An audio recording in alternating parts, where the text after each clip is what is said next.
sur la télévision Futur Média. Bonsoir à toutes et à tous. Bienvenue à cette principale édition. Les titres, c'est tout de suite. Interdit d'accès au domicile d'Ousmane Sonko, les leaders de l'opposition qui voulaient rendre visite à leurs camarades sont rentrés bredouilles. Idem pour ces militants dont les plus téméraires ont été éconduits à coups de grenades lacrymogènes. Une série d'arrestations a été opérée par les forces de défense et de sécurité. Mouvement d'humeur des agents recrutés par l'Agence nationale de la statistique et de la démographie dans le cadre du recensement de la population.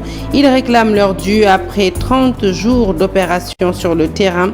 Malgré les assurances des responsables de l'entreprise, ils ont tenu ce dimanche leur sit-in devant la NSD à Kédougou. Coût élevé des moutons malgré une baisse des importations. La production locale est en essor dans la région, mais les prix des bêtes sont toujours inaccessibles aux chefs de famille qui se rabattent sur la race Ndama, réputée plus abordable. Voilà pour les titres. Le développement, c'est tout de suite.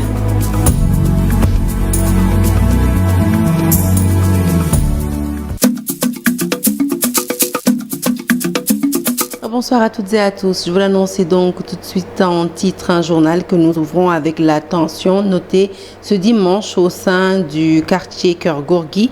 Malgré leur présence, les partisans d'Ousmane Sonko ont échoué à accéder au domicile de leur leader. Les forces de l'ordre les ont dispersés à coups de grenades lacrymogènes. Des séries d'arrestations ont été enregistrées et les quelques leaders de l'opposition présents sur les lieux, notamment Malik Gakou et Déthié Fall, ont été chassés par les forces de sécurité. Le compte-rendu est signé à Habib Faye. À la cité Cœur Gorgui, la tension est palpable. Difficile d'entrer dans le quartier où réside Ousmane Sonko. Partout, des barricades à quelques centaines de mètres de groupuscules sont formés. Ces jeunes sont venus s'indigner de la situation, mais se heurtent au gaz lacrymogène tiré par les forces de l'ordre.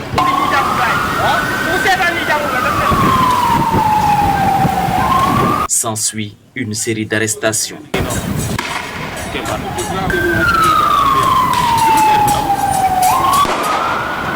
Le mot d'ordre lancé semble être ignoré par les manifestants. Vous pouvez qualifier ça de cachette, mais en tout cas, moi j'ai circulé avec mon véhicule, j'ai vu certains qui sont là.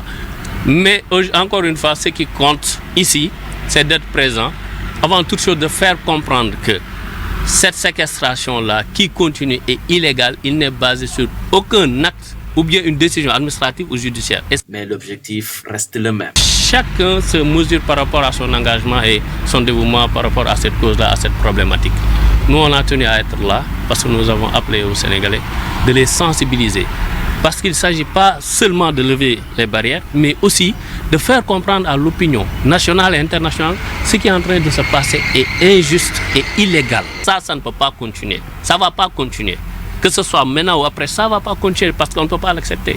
Quelques leaders de l'opposition comme Déthié Fall, Malik Gakou, Moustapha Guirassy ont effectué le déplacement pour manifester leur solidarité au maire de Ziguinchor, mais ils ont été rapidement stoppés par les forces de l'ordre et de sécurité.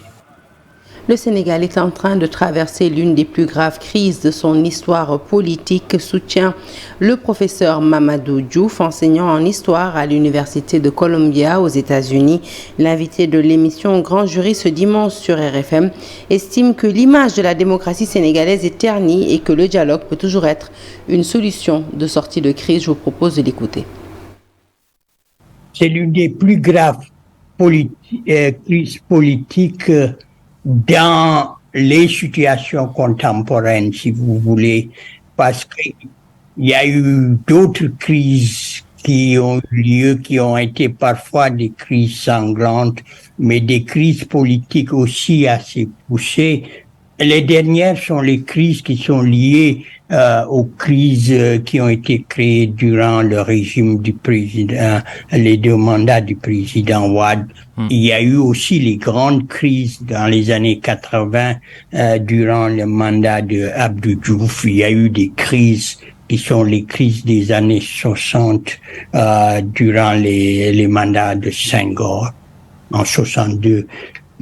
En 68 et en 71. Dans le cas présent, il est très clair que le Sénégal, dans une certaine mesure, est en train de faire l'expérience de recul et des reculs qui sont des reculs démocratiques. Tout ce qu'on espère, c'est que, en fait, que la violence ne soit pas la réponse. Mais il est très clair qu'il y a des positionnements qui sont des positionnements qui ne peuvent déboucher que sur la violence, d'une part. D'autre part, il est absolument indispensable de penser que on ne peut pas régenter la politique en faisant constamment référence à la loi. Quelquefois, on est obligé de faire la référence à la justice ou à la paix. Les garanties données par le chef de l'État Macky Sall pour la tenue d'une élection apaisée en 2024 ne convainquent pas le professeur Moussa Diaw. D'après l'enseignant-chercheur en sciences politiques, il y a de nombreux points de désaccord qui n'ont pas été abordés, y compris la situation du leader de PASTEF. À cela s'ajoute selon lui la question du troisième mandat qui devait être réglée depuis bien longtemps. Le professeur Moussa Diaw est joint au téléphone par Alassane Ba. Nous l'écoutons. L'analyse politique voudrait que l'on organise d'abord des élections transparentes au terme de négociations entre les différentes parties. Ce n'est pas ce dialogue national qui va régler les questions de fond. Et d'ailleurs, certains leaders n'ont pas participé. Et donc, je pense qu'il faudra parallèlement à cela mener des négociations entre les différents acteurs et s'entendre sur l'essentiel pour que la paix puisse revenir, pour qu'il n'y ait plus justement cette chasse aux opposants et surtout instaurer un climat favorable à l'organisation d'élections libres, transparentes, permettant à l'ensemble des acteurs de participer à cette compétition cruciale pour l'avenir du pays. Recensement général de la population et de l'habitat. Les agents en charge de recueillir les données réclament leur dû à l'ANSD après 30 jours d'opération sur le terrain. En sit-in ce samedi devant les locaux de l'entreprise, ils ont exprimé leur colère. Astou Diouf et leur porte-parole, elle s'en explique au micro d'Alioune Diagne. Contrat en bonne et due forme avec l'ANSD. Nous, on a respecté notre part du contrat. Maintenant, c'est à l'ANSD de faire de même. Nous, on a travaillé pour eux pour une durée de 30 jours. Et depuis lors, on n'est pas entré dans nos fonds. Ils ne nous ont pas encore payé. On est plus de 2000 et quelques. Ils avaient dit 32 500 en fait. Mais actuellement, on est plus de 22 500 agents. On a remarqué que le paiement est trop lent. Le paiement n'est pas encore effectif. Nous exigeons dans le week-end que le paiement soit effectif afin que tout le monde puisse regagner sa localité pour la Tabaski. On avait des superviseurs, on avait des contrôleurs et même des coordinateurs de département. Mais eux-mêmes, ils n'ont pas la bonne information. Quand on les appelle pour leur demander nos paiements, ils nous renvoient à l'agence. Donc ça veut dire que tout est concentré à l'agence même, l'ANSD. Donc maintenant, nous, ce qu'on peut faire, puisque c'est notre devoir, de réclamer notre dû. Et dans un communiqué, l'ANSD nous apprend que les efforts nécessaires sont en train d'être déployés pour finaliser l'ensemble des paiements. Les paiements des agents recenseurs et contrôleurs réalisés à ce jour ont atteint les 50% selon l'Agence nationale de la statistique et de la démographie. Parlons à présent de cette pénurie d'eau à Saint-Louis, une pénurie d'eau qui tombe mal juste avant la fête de la Tabaski. Les populations affectées interpellent la SONES. L'entreprise parle d'un déficit de plus de 6 000 mètres cubes d'eau par jour et promet un retour pour la normale au mois d'août. Les Saint-Louisiens sont donc invités à prendre leur mal en patience. Ousseynou Diop à Bubsec. La population saint-louisienne souffre du manque d'eau qui sévit dans certains quartiers de la ville. Une situation qui perdure et qui occasionne beaucoup de difficultés à la population en cette période de forte canicule. Pour la Société nationale des eaux du Sénégal, des solutions d'urgence ont été mises en place et de nouvelles infrastructures hydrauliques en construction pour résoudre le problème dans la commune. Projet en phase d'urgence qui consiste à mobiliser au niveau de Ndioksal, au niveau du champ captant de Ndioksal, un volume supplémentaire de 8000 mètres cubes jour à travers 2 forages que nous avons déjà réalisés. À terme, le volume d'eau sera augmenté de 15 millions de litres d'eau par jour. Sur les 2 solutions, globalement, l'investissement global qu'on est en train de faire sur Saint-Louis va coûter à peu près 25 milliards. Nous sommes actuellement à un niveau à un niveau d'avancement de 86% sur la pause, soit il nous reste 6 km 500 pour arriver au niveau du château d'eau d'El Dedmon. À l'approche de la fête de la Tabaski, des dispositions provisoires sont prises pour renforcer l'approvisionnement en eau dans les quartiers pour soulager la population au grand bonheur des consommateurs. Le dispositif de camion-citerne qui aujourd'hui est porté à 17 camions qui assurent une centaine de rotations quotidiennement dans l'ensemble de la ville. En 2021, le gap d'eau était évalué à 6 000 m3 jour à Saint-Louis. Actuellement, la population saint-louisienne doit prendre son mal en patience d'ici la fin du mois d'août pour un retour à la normale de cette situation. À Kédougou, la Tabaski se prépare avec une baisse notée dans l'importation des moutons. Le nombre de moutons importés a connu une baisse dans la région. De plus de 19 000 moutons à la même période l'année dernière, le nombre est passé à plus de 13 000 moutons. La production locale serait passée par là. Malgré tout, les prix des bêtes restent encore très élevés, ce qui pousse les nombreux chefs de famille à opter pour la préférence locale et notamment pour la race Ndama réputée beaucoup plus abordable. Le reportage est signé Ibrahim Diébakhate. Moins d'une semaine de la fête de Tabaski, le nombre de têtes de moutons enregistrées aux différents points d'entrée de Moussala est de 13 144 contre 19 401 moutons à la même période de l'année dernière, soit une baisse de 6 257 moutons. Cette situation s'explique par une augmentation de la production locale. Voilà. Malgré cette baisse aussi, nous constatons qu'au niveau des points de vente, vraiment il n'y a pas de manquement de moutons pour le moment. Les points de vente sont remplis de moutons. Donc la conclusion qu'on peut tirer à part de cela, c'est la production locale qui commence vraiment à augmenter. Cette importante production locale n'a pas atténué les prix du mouton qui restent encore élevés. Les prix du mouton ne sont pas abordables, ça coûte très cher. Surtout à Kédougou ici, les moutons coûtent très cher, vraiment. On n'entend que 200 000, 180 000. Du côté des vendeurs de moutons, les prix varient en fonction de la valeur de l'animal. Merci, il y a suffisamment de petits ruminants. Toutes les variétés sont là et les prix démarrent de 80 000 jusqu'à plus de 150 000. Chacun déjà peut trouver son compte dans cette situation au niveau du Daral. Pour l'heure, les clients se font encore désirer au niveau des différents points de vente. Les quelques rares chefs de famille rencontrés optent pour la préférence locale qui coûte encore beaucoup moins cher. Le conseil départemental de Louga vient en aide aux éleveurs de la région pour leur permettre de tenir face à une période de soudure qui s'annonce difficile. Des sacs de provende leur ont été distribués dans le but de les soutenir d'ici le début de l'hivernage. Les bénéficiaires qui se plaignaient du coût élevé de l'aliment de bétail apprécient l'initiative à sa juste valeur. Le point, c'est avec Tcharnofal. La présence massive des éleveurs dans les locaux du conseil départemental de Louga témoigne de l'importance de l'initiative prise par l'institution pour aider les propriétaires de bétail face à la longue période de soudure. Les éleveurs vivent des moments très compliqués car actuellement il n'y a plus d'herbe dans la brousse et que la pluie tarde à venir. Cette période de soudure prolongée est accentuée par la flambée des prix de l'aliment de bétail. Une situation très compliquée pour les éleveurs qui demandent de l'aide.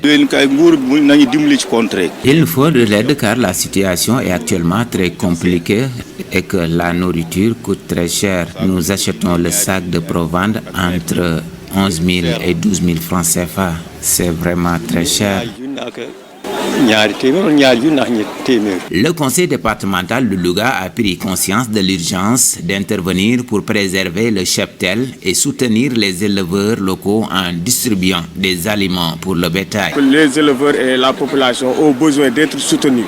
C'est pourquoi le président du conseil départemental de Louga, Berisila, l'a dit tout à l'heure, comme l'a si très bien fait le président de la République, aller vers les éleveurs, la population, les soutenir. Le président du conseil départemental de Louga considère le conseil départemental comme une collectivité territoriale citoyenne. C'est-à-dire qu'il faudra être très proche des populations, les soutenir, surtout pendant cette période de crise.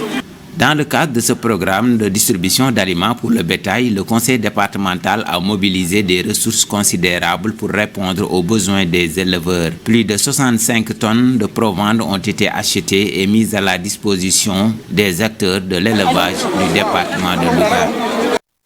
Longtemps réclamée par les populations, l'électrification du village de Boyé dans la commune de Thilmakha est enfin une réalité.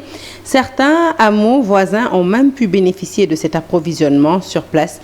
Les riverains magnifient le geste des autorités et parlent d'une équité sociale en marche sur leur terroir. Cheikh Anta Diop essaye la tire pour les détails. Un village de la commune de Thilmakha, département de Tivaouane, cette contrée vieille de plus de 100 ans vient d'être dotée d'électricité dans le cadre du PIDC, programme d'urgence du développement communautaire, une vieille doléance qui a valu plusieurs manifestations à travers des marches. Il y a 3 villages qui ont été réalisés dans la commune de Thilmakha-Mbakol. Boy 1, Boy 2 et Digne.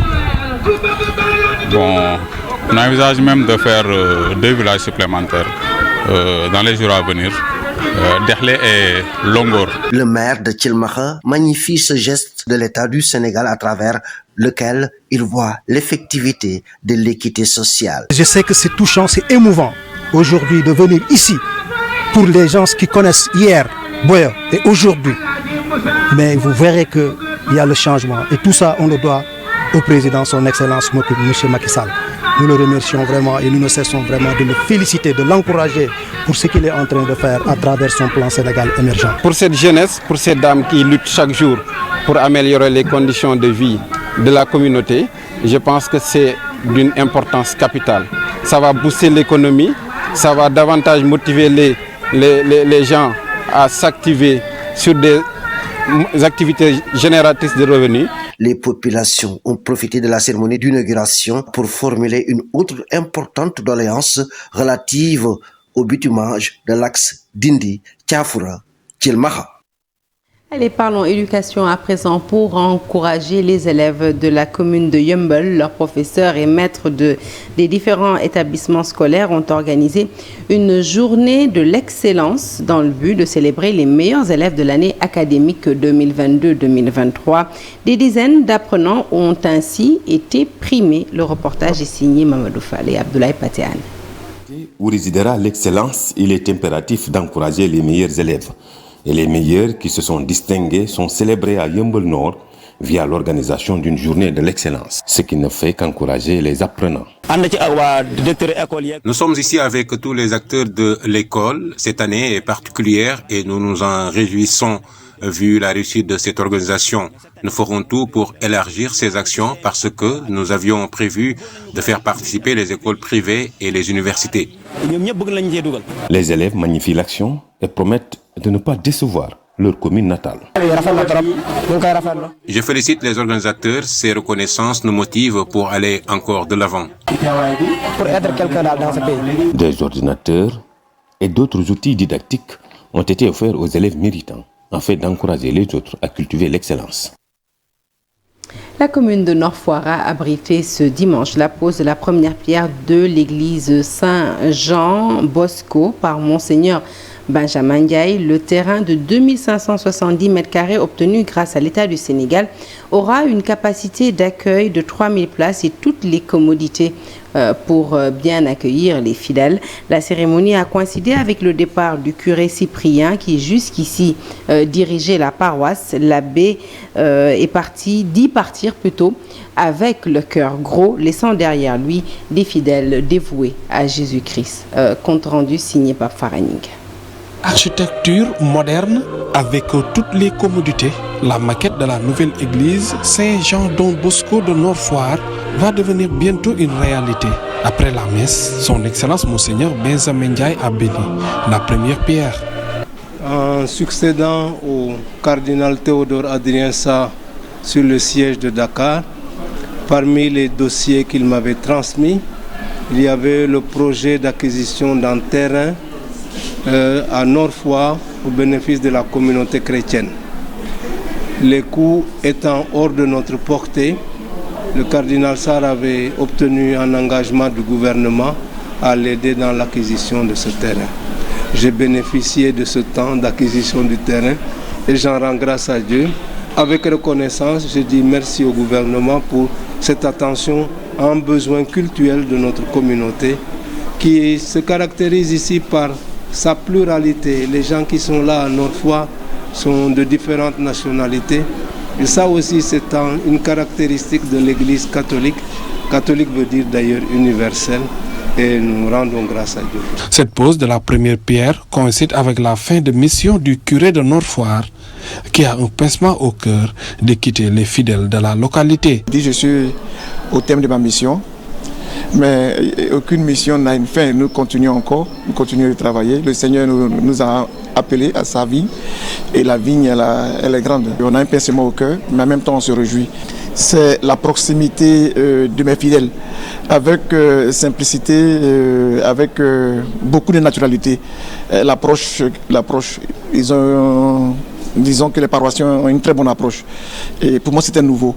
L'archevêque métropolitain de Dakar a aussi magnifié le travail de Père Cyprien dans cette paroisse. Je remercie le Père Cyprien qui a été un bon pasteur ici à Nord-Foire pour sa disponibilité, son engagement.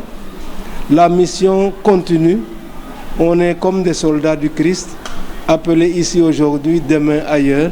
Cette nouvelle église qui sera érigée sur une superficie de 2570 mètres carrés, un terrain obtenu grâce à l'État du Sénégal avec une capacité de 1500 places à l'intérieur et 1500 à l'extérieur, une grotte mariale à l'intérieur, un parking sous-sol et des panneaux solaires qui alimentent toute l'église. Merci Pafaragning pour ce compte rendu. Actualité sportive à présent, l'AS Bambey championne de la D2. L'équipe féminine de Bambey a battu ce samedi l'Olympique de Ziguinchor sur la marque de 2-0. De retour à Bambey, les protégés de Mbayang Thiam ont été accueillis en héros. Le président de l'AS Bambey en a profité pour annoncer son projet de création d'une académie de football dans la région. Babacar Diouf. Historique, l'AS Bambey vient de toucher la cime du foot féminin en D2. Les protégés de Mbayang Thiam ont remporté la finale du championnat amateur face à l'Olympique de Ziguinchor. C'était au stade Lat Dior de Thiès. Les objectifs, c'est déjà de se maintenir, comme l'a dit le président, le premier objectif. Et moi, je dirais, l'appétit vient en mangeant. Pourquoi pas, il faut viser loin et chercher à remporter ce championnat en D1 parce qu'on fera tout pour mettre les atouts de notre côté. Cette belle performance n'est qu'un maillon d'un vaste projet du football bambéois. Nous sommes en train de mettre en place une académie. Et cette académie va nous permettre de gérer l'ensemble de nos équipes. Voilà.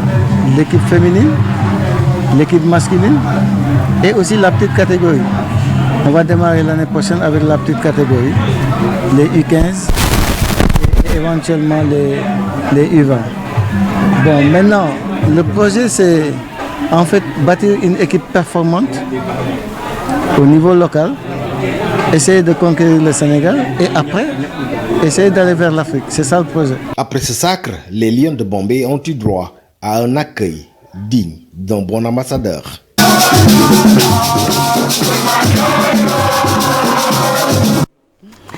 Et nous restons à Bambey pour cette fois-ci parler de la Ligue régionale de football qui a réagi à une affaire de match truqué. Le président Abdoulaye Fall, président de la Ligue, regrette ces actes de tricherie et invite les acteurs du sport à les bannir de toute activité. Nous écoutons à nouveau Abdoulaye Fall. A sorti le PV. Je vous renvoie au PV. Les mesures ont été prises. Mais avant ça, on avait fait un communiqué. Mais au-delà, on avait anticipé. Parce que c'était la dernière journée. Il y avait des enjeux. Il fallait prendre certaines dispositions. Mais au niveau de la Ligue, toutes les dispositions ont été prises. Et cette affaire a été gérée en toute responsabilité.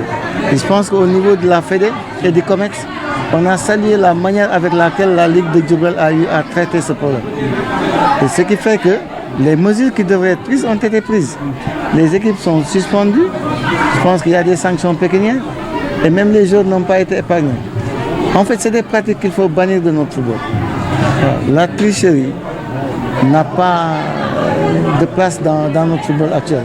Au niveau de la Ligue, les gens pensent que tout a été très bien fait jusqu'à ce niveau.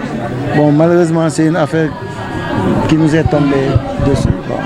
Mais on a su réagir et prendre les mesures qui s'imposaient. Football toujours, mais cette fois-ci hors de chez nous, c'est pour vous parler de l'international sénégalais Kalidou Koulibaly qui quitte Chelsea après une saison et s'engage avec Al Hilal en Arabie Saoudite pour un contrat de 3 ans, comme vous le voyez donc sur ces images. L'international sénégalais Nicolas Jackson, lui, va s'engager avec Chelsea la semaine prochaine. Auteur d'une très belle saison avec Villarreal, l'attaquant va signer chez les Blues pour 35 millions d'euros, soit 22,9 milliards de francs CFA.